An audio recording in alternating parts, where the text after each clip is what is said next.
Kalau kita tawakal ke Allahnya 100%, Allah nolongnya 100%. Dan ukuran persentase itu yang tahu cuma kita, karena di hati kita itu yang muncul. Ada satu titik keraguan, berarti kurang dari 100%. Keraguan itu memperlambat datangnya pertolongan dan keajaiban dari Allah. Makanya aku tergantung prasangka hambaku kepadaku. Kenapa ada orang di zaman dulu tuh kayak dapat karomah, keajaiban-keajaiban dalam hidupnya. Kayak nggak mungkin terjadi secara logika dan ilmiah. Karena memang dia yakinnya ke Allah itu 100%. Apakah kalau kayak gitu kita nggak perlu ikhtiar? Perlu, tapi ikhtiar nggak ada hubungannya dengan keyakinan. Ikhtiar itu hubungannya dengan kewajiban. Allah yang suruh ikhtiar, tapi yakin berhasil apa enggak, itu urusan yang kedua, urusan hati antara kita dengan Allah Subhanahu wa taala. Kayak kita minum obat. Tentunya kita harus beli obat yang paling bagus, dokter yang paling recommended, yang spesialis. Oke, itu ikhtiar.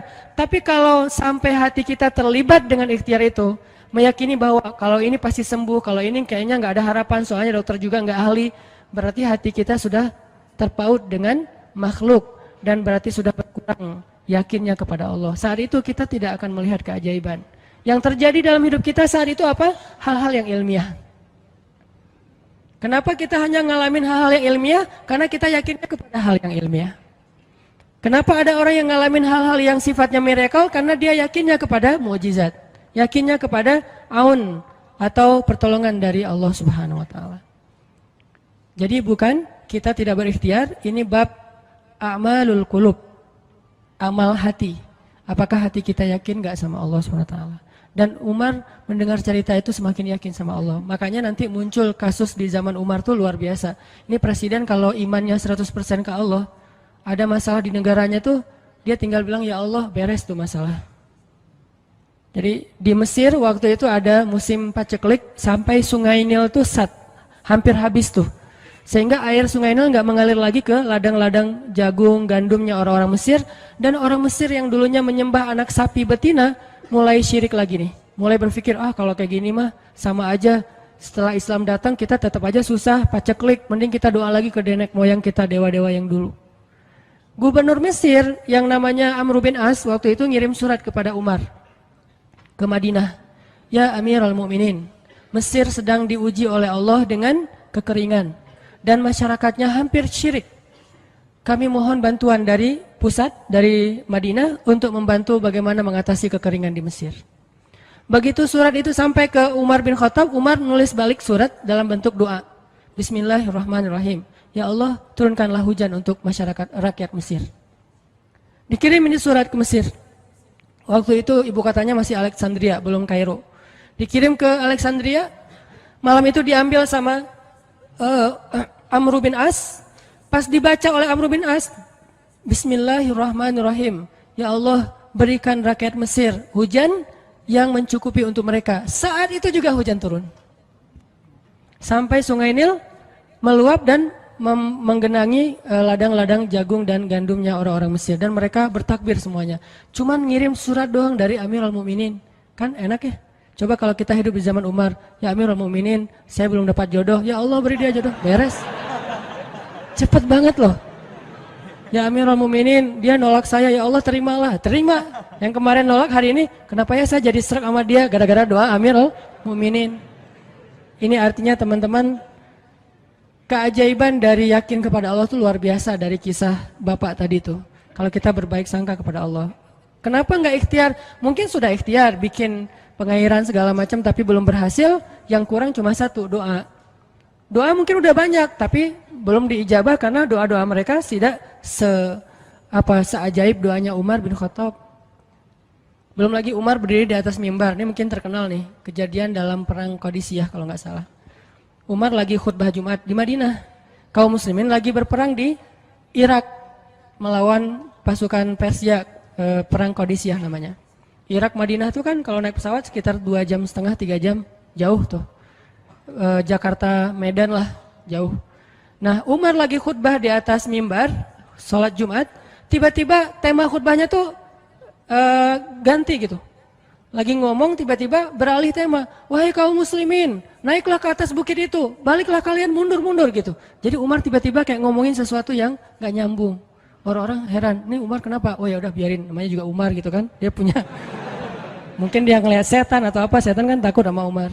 Diem. Udah selesai sholat Jumat, pada datang, ya Amirul Mukminin, tadi apa yang terjadi? Kenapa Amirul Mukminin ngomong sesuatu yang nggak nyambung? Kita juga nggak ngerti. Kata Amirul Mukminin, saya ngelihat Allah menampakkan kepada saya pasukan Islam di Qadisiyah yang terdesak, hampir habis dibantai sama musuh. Tapi saya ditunjukkan ke sebuah bukit yang mungkin mudah-mudahan itu jadi benteng untuk mereka berlindung. Saya suruh mereka naik. Orang kan nggak langsung percaya kan? Bener gitu terjadi kayak gitu. Kalau Rasul ngomong, mungkin aku naik ke langit, Isra Mi'raj, oke lah, itu aja masih ada yang mendustakan. Ini Umar yang ngomong, bukan Nabi yang dapat wahyu. Orang nggak langsung percaya. Selang beberapa minggu kemudian, pasukan Qadisiyah pulang. Jadi utusan mereka pulang bawa berita tentang kemenangan perang dalam perang Qadisiyah. Dia cerita, suatu hari di hari Jumat, kami sedang berperang. Kami terdesak, hampir habis dibantai sama musuh. Udah nggak ada jalan untuk berlindung. Tiba-tiba kami mendengar suara Umar. Amirul Mukminin berteriak, wahai kaum muslimin, naiklah ke atas bukit ini supaya kalian terlindungi. Akhirnya kami mundur naik ke atas bukit dan selamat waktu itu. Berarti benar-benar terjadi. Kok bisa? Ya, qadarullah. Ini keajaiban iman mereka. Apakah kita bisa mendapatkan pengalaman-pengalaman kayak gini? Bisa, kalau keimanan kita dengan level yang sama. Kalau nggak selevel yang sama pun, minimal kita nusaddid. Kalau kita tidak bisa sama persis, minimal kita berusaha untuk nuqarib. Berusaha untuk pengalaman kita nanti, walaupun nggak sama persis, mirip-mirip dengan pengalaman mereka. Lagi-lagi, bukan berarti tidak berikhtiar. Ini keajaiban-keajaiban yang terjadi. Dan saya juga baru ngalamin kemarin pas saya di seminggu, nggak kurang dari seminggu yang lalu, saya baru pulang dari laut di Batu Karas. Di sini ada teman saya, Agi. Mana Agi? Nah, ini Agi ya. Ini by the way model model iklan. Ada deh pokoknya iklan jodoh maksudnya. Agi ini anak Batu Karas. Agi boleh diceritain? Agi ini anak Batu Karas. Batu Karas itu Jawa Barat, daerah Pangandaran. Dari Bandung kurang lebih 6 jam perjalanan. Kalau lagi ada ombak saya suka ke sana nonton orang main surfing. Nggak main sih, main dikit-dikit tapi nggak jago. Nonton orang main surfing. Ketemu Agi. Agi nggak tahu tuh ya. 2 hari sebelum saya datang ke Batu Karas, dia sakit, kayak demam gitu. Mungkin habis diputusin kali ya. Dia demam gitu, nggak enak badan, pengen pulang. Biasanya kalau nggak enak badan cuma dia tinggal di Jakarta, paling juga di kos-kosan. Tapi kali ini pengen pulang ke Batu Karas banget. Aduh, kenapa ya pengen pulang ke Basroh Batu Karas gitu ya. Batu Karas kayak Basroh gitu. Pengen ke Batu Karas. Pas dia pulang, hari saya lagi mau main tuh, dia diajak sama temen dia, ngojek itu apa? Berenang yuk gitu. Yuk berenang yuk, berenang. Dia ikut, padahal lagi nggak enak badan, tapi pengen berenang. Pas lagi di pantai, saya datang ketemu loh, kayak kenal nih, hitam-hitam ektis gitu. Ternyata ketemu saya, Ustadz Hanan ya, ya kenalan. Ustadz saya tuh ketemu Ustadz kemarin di Meruya pas kajian minggu bulan yang lalu. Cuman karena jamaahnya banyak, saya nggak bisa ketemu Ustadz, nggak bisa salaman. Saya waktu itu membatin. Ya Allah, saya pengen banget ketemu Ustadz Hanan langsung, tapi jangan dalam suasana ta'lim yang ramai, langsung berdua. Mudah-mudahan terkabulkan. Akhirnya Agi banyak istighfar sebulan istighfar, akhirnya terjadilah yang tadi itu. Dia nggak enak badan, saya juga tiba-tiba ujuk-ujuk, kenapa ya saya pengen ke Batu Karas, kenapa ya pengen ke Batu Karas, ternyata di sana ada ombak, kan ada Agi. Ketemu aja di Batu Karas, itu cara Allah menskenariokan. Dan itu terbukti banget loh, istighfar. Bukan karena saya orang soleh, dan kita bisa istighfarin siapa aja. Saya pengen ketemu ini, saya pengen, dan itu ajaib. Kalau misalnya nggak ketemu pun di dunia, insya Allah ketemu dengan orang soleh itu nanti di akhir. Apa ruginya beristighfar dan berdoa? Nggak ada ruginya kan? Ya Allah, saya pengen banget ketemu dengan, misalnya sebutlah ulama yang paling kita ngefans di dunia siapa gitu, dengan Imam Sudais, Imam Masjidil Haram. Pengen banget jabat tangan sama Imam Masjidil Haram yang imamin umat Islam seluruh dunia gitu. Tapi kan nggak mungkin. Kita umroh, kita haji juga nggak bisa ketemu dengan Imam Sudais. Kita berdiri paling depan ya, di dekat dengan Hajar Aswad. Begitu mau sholat diusir tuh. Begitu selesai salam langsung dipagar betis sama askar-askarnya. Susah ketemu beliau tuh, ajaib banget kalau bisa ketemu. Tapi kan nggak ada salahnya beristighfar kan? Astagfirullah, astagfirullah, ya Allah, Sudais, astagfirullah, astagfirullah, Sudais, astagfirullah. Terus aja gitu. Pengen ketemu Sudais. Tiba-tiba bisa aja sudah datang ke Indonesia, ada seminar apa, mungkin bisa ketemu yang paling logisnya. Atau kalaupun nggak ketemu di dunia, tiba-tiba bangkit dari kubur di sebelah kita. Siapa? Kan kamu sering manggil saya dulu, siapa? Sudais yang mana ya? Imam Masjidil Haram, Masya Allah Syekh gitu. Dan orang soleh nanti di akhirat, dialah yang salah satu akan menyelamatkan kita dari perjalanan yang sulit. Selain syafaat Rasulullah SAW. Jadi kalau disebut nama Nabi, kita spontan ya, Sallallahu Alaihi Wasallam. Kalau perlu bahkan kayak respect banget gitu. Kalau disebut nama Nabi langsung Sallallahu Alaihi Wasallam, karena luar biasa jasa Rasulullah. Yang jelas selain Rasulullah Sallallahu Alaihi Wasallam, nanti ulama-ulama orang-orang soleh juga bisa nolongin kita di akhirat. Jadi kalau kita doa, ya Allah pengen banget ketemu si Fulan, Syekh Fulan, Ustadz Fulan, Kiai Fulan. Kalau nggak ketemu pun di dunia, pasti ketemu di akhirat. Yang jelas harapan kita nggak mungkin Allah abaikan gitu aja, nggak mungkin. Pasti Allah kabulkan. Cuman Allah kadang-kadang menggunakan cara yang lebih baik daripada yang kita pernah bayangin. Ketemu beliau di dunia paling cuma selfie. Tapi kalau ketemu di akhirat, dibawa selamat di sirat yang panjang, lebih mending mana? Ketemu nih dengan seorang ulama, orang soleh yang kita ngefans banget nih. Pokoknya saya pengen banget selfie sama beliau, ya Allah. Apalagi kalau orang soleh itu followersnya banyak, misalnya ya 1.100.000. Sedikit itu mah, banyak model yang 17 juta, 19 juta. Pengen followersnya nambah kalau selfie sama beliau. Cuma nambah followers. Tapi kalau ketemunya di akhirat, nambah apa? Nambah derajat, naik level. Kita jadi selevel dengan masuk ke level beliau, padahal kita mah malahnya nggak selevel gitu. Kenapa? Karena dibawa sama beliau. Orang soleh itu kalau mau masuk surga, teman-teman nyari teman-teman yang mencintainya di dunia. Ya Allah, mana fulan, dia mencintai saya di dunia. Ya Allah, mana fulan, dia mencintai saya di dunia. Allah bilang, dia masih tuh di sidang, belum beres-beres, sudah sidang ke-30 misalnya. Kan sidang di dunia aja satu kasus berpuluh-puluh kali kan, gimana sidang akhirat lebih berat lagi tuh. Ya Allah, tolonglah dia, selamatkan dia, karena saya mencintainya selama di dunia karena engkau. Akhirnya orang-orang soleh pada balik lagi. Dari surga balik lagi ke padang mahsyar. Demi ngapain? Demi menyelamatkan orang-orang yang mencintai mereka semasa di dunia. Datang ke padang mahsyar, cari ke bagian informasi. Tolong dong yang namanya ini gitu, panggilin. Perhatian-perhatian, Hanan At-Taqi dipanggil sama Syekh siapa gitu. Saya dipanggil, datang aja. Mas, saya yang dipanggil, benar Hanan At-Taqi? Ya, mana coba buktinya? Aduh, saya lupa bawa kartu nama. KTP misalnya. Udah pasti tahu lah ya malaikat sama kita. Udah masuk aja. Tuh ada yang nungguin di business lounge gitu. Jadi ada VIP lounge-nya gitu kan. Oh, saya boleh masuk VIP lounge-nya, masuk ke VIP lounge. Udah sampai di sana udah ada makanan segala macam, mereka lagi duduk. Kayak asa kenal nih, siapa ya?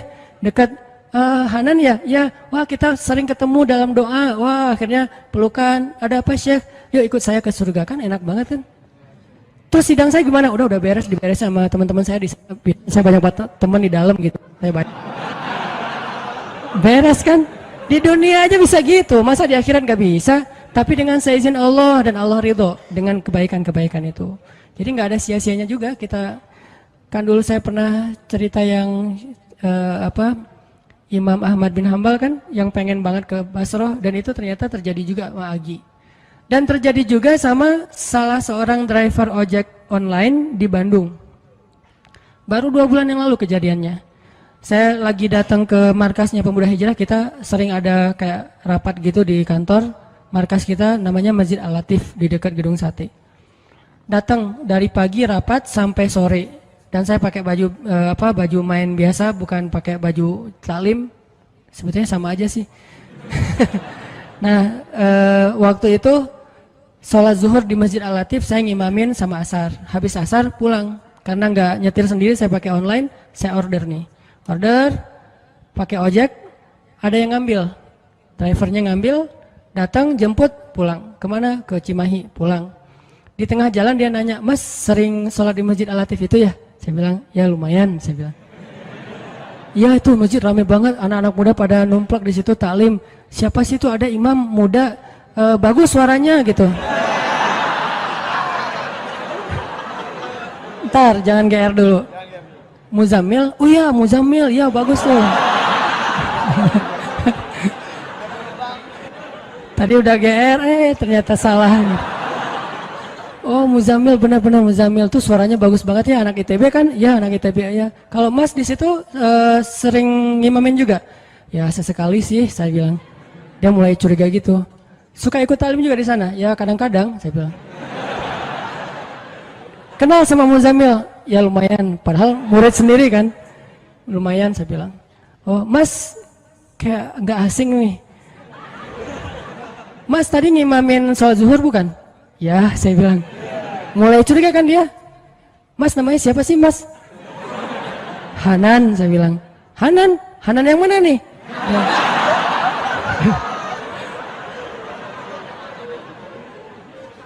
Saya bilang Hanan Taki. Wah langsung oleng deh mah.